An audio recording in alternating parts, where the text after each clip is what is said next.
जरूरी सूचना है आप सभी स्टूडेंट्स के लिए। स्टडी फॉर सिविल सर्विसेज का Android app Google play store में आ चुका है, उसको प्लीज तुरंत इंस्टॉल कर लीजिए। और अगर आप स्टडी फॉर सिविल सर्विसेज के सिर्फ ऐप से कोई भी कोर्स, कोई भी पीडीएफ परचेस करते हैं, तो उसमें अप्लाई कूपन, अगर आप ज्ञान सर जो है आप उसमें अप्लाई करते हैं, ये कूपन कोड है, तो उसमें 20% फीस तुरंत माफ हो जाएगी। मतलब 20% डिस्काउंट तुरंत उसमें लग जाएगा। ज्ञान सर लिखना है, नॉर्मली ज्ञान सर स्मॉल लेटर में है सब कुछ, कोई स्पेस नहीं, कोई कॉलम नहीं, सिर्फ ज्ञान सर, GYANSIR। इस तरह से अगर कूपन कोड लगाते हैं आप ऐप में बाई करने से पहले, जो अप्लाई कूपन वाले में आता है, तो 20% का डिस्काउंट तुरंत मिलेगा। वीडियो देखिए। नमस्कार दोस्तों, पॉलिटी के मोस्ट एक्सपेक्टेड एमसीक्यू हम लोग कर रहे हैं, ये उसका नेक्स्ट लेक्चर है। ठीक है, देखिए दोस्तों, पॉलिटी जैसे ही खत्म होगी ना, आप लोग मिसलेनियस की बात कर रहे थे ना, पॉलिटी खत्म होते ही मैं आपको मिसलेनियस के PYQ करा दूंगा, फिर मिसलेनियस के टॉप MCQ करवा दूंगा। ठीक है, पूरा रिवीजन हो जाएगा मिसलेनियस का, परेशान मत हो, एक एक चीज़ खत्म होने दो। एक पॉलिटी आपकी खत्म करा लेने दो। यहाँ पे एक लेक्चर मैं दे रहा हूँ आपको वर्ल्ड ज्योग्राफी का, है ना, वर्ल्ड ज्योग्राफी का 2 वीडियोज़ ही पढ़ पा रहे हैं, तो 2 को आप देखिए अच्छे से। पॉलिटी और वर्ल्ड ज्योग्राफी पहले इतना करिए, फिर इसके बाद मैं आपको मिसलेनियस करा दूंगा। ठीक है, और हाँ, सेक्शन वाइज UPGK का जो है वो। ठीक है, चलिए इसको शुरू करते हैं। तो आज का क्वेश्चन, मतलब लेक्चर शुरू होगा क्वेश्चन 151 से। कह रहा है, लोकसभा में बहुमत हासिल करने के लिए किसी भी दल के पास कम से कम कितने सदस्य होने चाहिए? What is the minimum number of member party should have to get a majority in the Lok Sabha? तो ये तो भैया बहुत ज़्यादा इंपॉर्टेंट है, इस बार चुनाव भी हुए हैं और ये आप आराम से बता सकते हो। तो ये मैं अपने होनहार छात्रों पे छोड़ रहा हूँ। ठीक है, आप लोग बताइए, जो सही जवाब देगा उसका कमेंट में पिन कर दूंगा। ठीक है, 272, 275, 285, 283। बहुमत मतलब सरकार बनाने के लिए कितनी पार्टी होनी चाहिए, ये आप हमको कमेंट में बताइए। कंटिन्यू न्यूज़ देखी होगी आपने, इतने लल्लू नहीं है आप। चलिए 152, राज्यसभा में निर्वाचित सदस्यों की अधिकतम संख्या कितनी होती है? What is the maximum number of elected members of Rajya Sabha? ठीक है, 242, 239, 245 या 238? तो दोस्तों देखिए, राज्यसभा में आपको पता होगा 238 जो होती है वो स्टेट्स प्लस यूटी से होते हैं। 12 सदस्य जो होते हैं नॉमिनेटेड होते हैं। 12 कौन होते हैं? नॉमिनेटेड होते हैं दोस्तों। ठीक है, अब टोटल इसमें हिसाब से कितने होंगे? 250। और प्रेजेंट में अगर देखें तो राज्यसभा में 245 मेंबर है प्रेजेंटली। ठीक है, और दोस्तों कभी कभी ये भी पूछ लेता है नॉमिनेट किस फील्ड में होते हैं नॉमिनेट। ठीक है, तो देखिए, एक तो आर्ट्स में होते हैं भैया, आर्ट वगैरह अच्छी है। ठीक है, मतलब आर्टिस्ट जो होते हैं, एक तरह से आर्ट उसी में आ गई है ना। एक्टर है, ये सब आर्ट है। क्रिकेटर है, ये एक तरह से आर्ट ही हुआ। स्पोर्ट्स वगैरह, क्योंकि स्पोर्ट्स वर्ड कहीं नहीं मेंशन है, तो स्पोर्ट्स भी एक तरह से आर्ट ही होती है। लिटरेचर होता है ना, लिटरेचर हो गया। साइंस हो गया, जो साइंटिस्ट वगैरह होते हैं। और जो सोशल सर्विस या सामाजिक सेवा करते हैं। बस ये 4 ग्राउंड मेंशन है। ठीक है, इसको याद रखिएगा।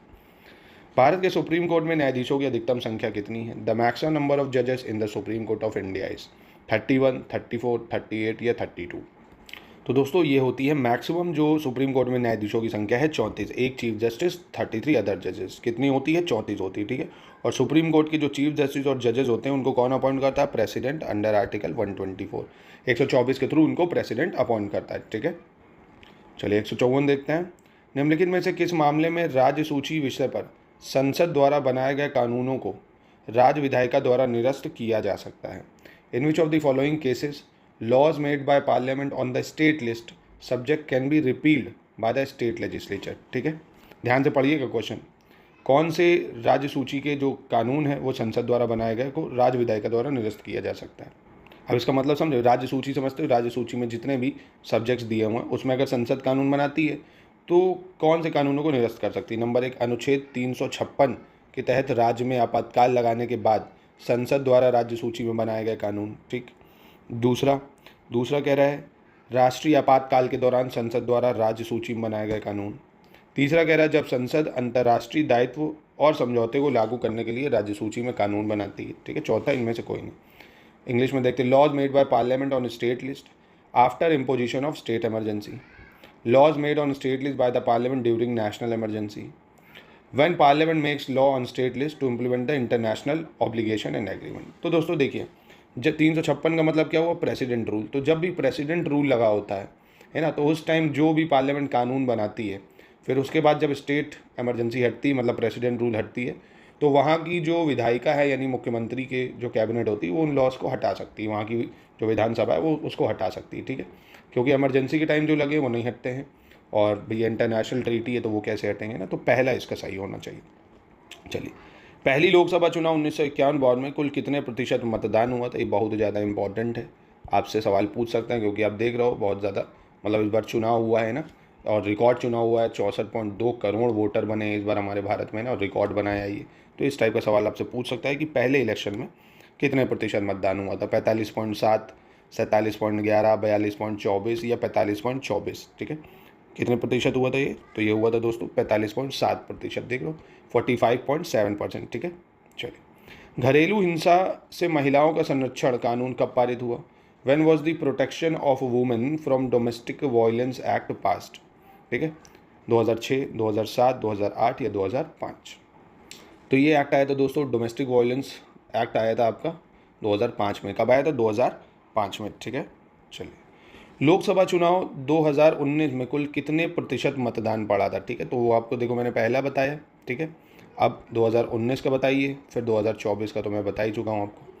2019 में कुल कितने प्रतिशत हुआ? 61.16, 67.11, 62.24 या 65.24%। तो दोस्तों इस बार जो मतदान हुआ है वो कितना हुआ है? 2019 में मतदान हुआ 67.11%, 67.11। और पहले इलेक्शन में कितना हुआ था, मतलब जो पहला जनरल इलेक्शन हुआ था 45.7%, 2019 में 61.11%, याद ज़रूर रखिएगा। चलिए आगे बढ़ते हैं। किस संविधान संशोधन द्वारा दिल्ली को राष्ट्रीय राजधानी क्षेत्र का दर्जा दिया गया? Which amendment of constitution of India Delhi was designated as national capital territory? 59 constitution amendment act, 69 constitution amendment act, 61 या 91 कॉन्स्टिट्यूशन अमेंडमेंट एक्ट? तो दोस्तों 69 कॉन्स्टिट्यूशन अमेंडमेंट एक्ट 1991 के थ्रू दिल्ली को नेशनल कैपिटल टेरिटरी का दर्जा मिला था। कब? 69 कॉन्स्टिट्यूशन अमेंडमेंट एक्ट 1991, ठीक है। चलिए आगे बढ़ते हैं। संसद द्वारा भारतीय नागरिकता अधिनियम को किस वर्ष पारित किया गया था? In which year Indian citizenship act was passed by parliament? ये भी बहुत इंपॉर्टेंट है, CAA क्योंकि लागू हुआ है इस बार। 1949, 1951, 1950 या 1955? बहुत ज़्यादा इंपॉर्टेंट सवाल। तो दोस्तों देखिए, सिटीजनशिप एक्ट भारत में पास हुआ था पहला 1955 में। कब हुआ था? 1955। याद रखिएगा, काफ़ी ज़्यादा इंपॉर्टेंट क्वेश्चंस हैं ये सब एग्जाम पॉइंट ऑफ व्यू से। और दोस्तों स्टडी फॉर सिविल सर्विसेज आपको पूरे लेटेस्ट ट्रेंड और पैटर्न के साथ प्लस करंट अफेयर्स को मिला के ऐसे ही टॉप MCQ करवाते हैं हम लोग पेड क्विज में भी, ताकि आपका सिलेक्शन आसानी से हो जाए ना। तो आप हमारे ग्रुप्स को ज्वाइन करके कंप्लीट तैयारी कर सकते हैं दोस्तों। चलिए खैर, संविधान के किस भाग को भारत का मैग्ना कार्टा की संज्ञा दी जाती है? Which part of the constitution has been named as the Magna Carta of India? Part 4, part 5, part 3 या पार्ट 2? अब देखिए, मैग्ना कार्टा क्या होता है पहले ये समझ लीजिए। बाई चांस आपसे इंटरव्यू बोले व्हाट इज़ मैग्ना कार्टा, तो देखिए मैग्ना कार्टा क्या होता है, पहले ब्रिटिशर्स के टाइम में, अंग्रेजों के टाइम में एक महान चार्टर एक्ट होता था, बहुत चार्टर एक्ट के टाइप में। इसमें राजा जो होता था, किंग जो होता था, वो इस चीज़ को इंश्योर करता था कि जो प्रजा होगी, है ना, जो उसकी प्रजा होगी, उनके जितने अधिकार हैं उनकी रक्षा राजा करेगा, है ना। तो इसी तरह से मैग्ना कार्टा था। तो ऐसे ही देखिए ये चीज़ कहाँ झलकती है कि राजा प्रजा के अधिकारों की रक्षा करेगा? पार्ट 3 में, फंडामेंटल राइट में, है ना। तो पार्ट 3 जो है फंडामेंटल राइट्स, ये बताता है कि हाँ हमारे अधिकार हैं जिनकी सरकार रक्षा करती है ना, सुप्रीम कोर्ट भी रक्षा करती है, ठीक है। तो पार्ट 3 को मैग्ना कार्टा की संज्ञा दी जाती है। चलिए 161 देखते हैं। दल बदल विरोधी अधिनियम संविधान के किस अनुसूची में वर्णित है? Anti defection act is mention in which schedule of the constitution? 7, 8, 9 या 10वीं अनुसूची? तो दोस्तों देखिए, दल बदल विरोधी कानून यानी एंटी डिफेक्शन एक्ट जो है ये 10th शेड्यूल में ऐड करा गया था 52 कॉन्स्टिट्यूशन अमेंडमेंट एक्ट 1985 के थ्रू। तो ये अमेंडमेंट भी याद रखना, ये फ़ायदा होता है देखिए MCQs लगाने का, सब कुछ रिवाइज हो जाता है ना। आप चैप्टर वाइज रिवीजन करेंगे वो अलग चीज़ है, MCQs लगाएंगे तो पूरा ही रिवीजन एक साथ हो जाता है। कैसे? देखिए, अब 7वां शेड्यूल, 8वां और 9वां भी मैं रिवाइज करा देता हूँ। 7वें शेड्यूल में union list, state list, concurrent list मतलब संघ सूची, राज्य सूची, समवर्ती सूची दी हुई है। 8 जो शेड्यूल है, 8वीं जो अनुसूची, उसमें ऑफिशियल लैंग्वेज से डील करता है ना, क्या राजभाषा होनी चाहिए। 9वीं अनुसूची बात करता है जो कुछ एक्ट और रेगुलेशन होते हैं ना, लैंड से रिलेटेड एक्ट और रेगुलेशन, जो लैंड लॉज होते थे उनसे बात करता है। 10वां आपको पता ही है, ठीक है। चलिए, केंद्र राज्य संबंधों पर गठित MM पुंची आयोग का गठन किस वर्ष किया गया था? In which year the MM Punchhi commission on centre and state relation was constituted? 1969, 1983, 2007 या 2010? तो कब आया था पुंची कमीशन दोस्तों? पुंची कमीशन आया था 2007 में, सेंटर स्टेट रिलेशन को लेके, 2007 में, याद रहेगा दोस्तों। चलिए नेक्स्ट देखते हैं। संविधान के किस अनुच्छेद के तहत राष्ट्रपति राज्यपाल की नियुक्ति करता है? Under which article of Indian constitution the president appoint the governor? President governor को अपॉइंट करता है कौन से आर्टिकल के थ्रू? आर्टिकल 153, आर्टिकल 155, 146 या आर्टिकल 160? तो देखिए दोस्तों, आर्टिकल 155 के थ्रू राष्ट्रपति जो होता है वो राज्यपाल की नियुक्ति करता है, अनुच्छेद 155 के थ्रू, ठीक। और 153 कहता है कि there should be a governor, मतलब राज्य का एक गवर्नर होना चाहिए। ये कहाँ पे मेंशन है? 153 में, याद रखना। 153 क्या कहता है? There should be a governor, और उस गवर्नर को अपॉइंट कौन करेगा? राष्ट्रपति, 155 में लिखा हुआ है।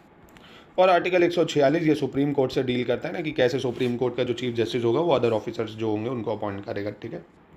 और अनुच्छेद 160 क्या कहता है? कि प्रेसिडेंट जो होगा वो प्रोविजंस बना सकता है कि कैसे गवर्नर को उसके काम करने हैं ना, ये सब 160 में दिया हुआ, आर्टिकल 160 में, कि प्रेसिडेंट ही नियम बनाता है, ठीक। चलिए, किस अधिनियम के अंतर्गत भारत में अप्रत्यक्ष चुनाव प्रणाली की शुरुआत की गई थी? Under which act indirect election system was introduce in India? भारतीय शासन अधिनियम 1858, भारतीय परिषद अधिनियम 1861, या भारतीय परिषद अधिनियम 1892, भारतीय परिषद अधिनियम 1909। तो किसके द्वारा हुई थी दोस्तों? आराम से बता सकते हो, काफ़ी आसान है। तो देखिए, इंडियन काउंसिल एक्ट जो था 1892, इसके द्वारा इनडायरेक्ट जो इलेक्शन है वो इंट्रोड्यूस करे गए थे। अब देखिए, डायरेक्ट इलेक्शन क्या होता है? जैसे आपने क्या करा, आपने एमपी विधायक को चुना। इनडायरेक्ट इलेक्शन क्या हुआ? जैसे आपने राष्ट्रपति को चुना, आपने एक्चुअली नहीं चुना, जो आपके एमपी हैं उन्होंने उनको चुना। तो ऐसे इनडायरेक्ट इलेक्शन इंट्रोड्यूस कर दिए थे इंडियन काउंसिल एक्ट 1892 में। जो चुने हुए लोग थे वो कुछ लोगों को चुन के वहाँ काउंसिल में भेजते थे ना, तो इनडायरेक्ट इलेक्शन की शुरुआत हुई थी। नेक्स्ट देखते हैं, संविधान सभा द्वारा गठित संचालन समिति के अध्यक्ष निम्नलिखित में से कौन थे? Who among the following was the chairman of steering committee in the constituent assembly? Doctor Rajendra Prasad, Jawaharlal Nehru, Sardar Patel, या भीमराव अम्बेडकर? तो संचालन समिति के अध्यक्ष थे राजेंद्र प्रसाद जी, है ना। यही देखते थे सब कुछ संचालन समिति का। राष्ट्रीय पंचायती राज दिवस प्रतिवर्ष किस तिथि को मनाया जाता है? कह रहा है national Panchayati Raj day is celebrated every year on. बहुत ही इंपॉर्टेंट है ये। अब देखिए, हम लोग हर साल 24 अप्रैल को पंचायती राज दिवस मनाते हैं। क्यों? आपको पता होगा दोस्तों, पंचायती राज कौन से कॉन्स्टिट्यूशन अमेंडमेंट से ऐड हुआ था दोस्तों? तो ये 73 कॉन्स्टिट्यूशन अमेंडमेंट एक्ट 1992 से 11वीं अनुसूची में आया और पार्ट 9 में आया था। पार्ट 9 और 11वीं अनुसूची में, इसमें 29 सब्जेक्ट होते हैं जिसमें ये लोग काम करते हैं। रोड बनाना, बिजली, लाइट लगाना, सिंचाई वगैरह देना, है ना। तो ये चीज़ है। चलिए, नेक्स्ट देखते हैं, नागरिकों के मूल कर्तव्य संबंधी वर्मा समिति का गठन कब किया गया था? When was the Verma committee on fundamental duties of citizen constituted? 1995, 1992, 1998 या 1991? तो कब बनी थी Verma committee on fundamental duties को लेके? काफ़ी इंपॉर्टेंट सवाल है ये बनी थी 1998 में। कब बनी थी? 1998 में। फंडामेंटल ड्यूटी पता होगा आपको दोस्तों किस में आती है? पार्ट 4A में आती है, ठीक है। पहले 10 फंडामेंटल ड्यूटी थी, अब कितनी है प्रेजेंटली? 11 fundamental duty. और ये जो 11वीं है ये कब ऐड हुई थी? 86th कॉन्स्टिट्यूशन अमेंडमेंट एक्ट 2002 से, ठीक है। इसको भी याद रखना। चलिए, नेक्स्ट देखते हैं, भारतीय संसद के इतिहास में पहली बार अविश्वास प्रस्ताव कब रखा गया? When was the no confidence motion moved for the first time in the history of Indian Parliament? बहुत ज़्यादा इंपॉर्टेंट है। भारतीय संसद के इतिहास में कब अविश्वास प्रस्ताव सबसे पहले आया था दोस्तों? तो ये 1963, 1965, 1955 या 1960? और दोस्तों 1963 में सबसे पहले आया था भारत में अविश्वास प्रस्ताव। 1963 में किसके खिलाफ आया था? नेहरू के खिलाफ आया था, है ना। पंडित नेहरू के खिलाफ आया था। किसने लाया था? JB कृपलानी का नाम सुना होगा आपने, है ना।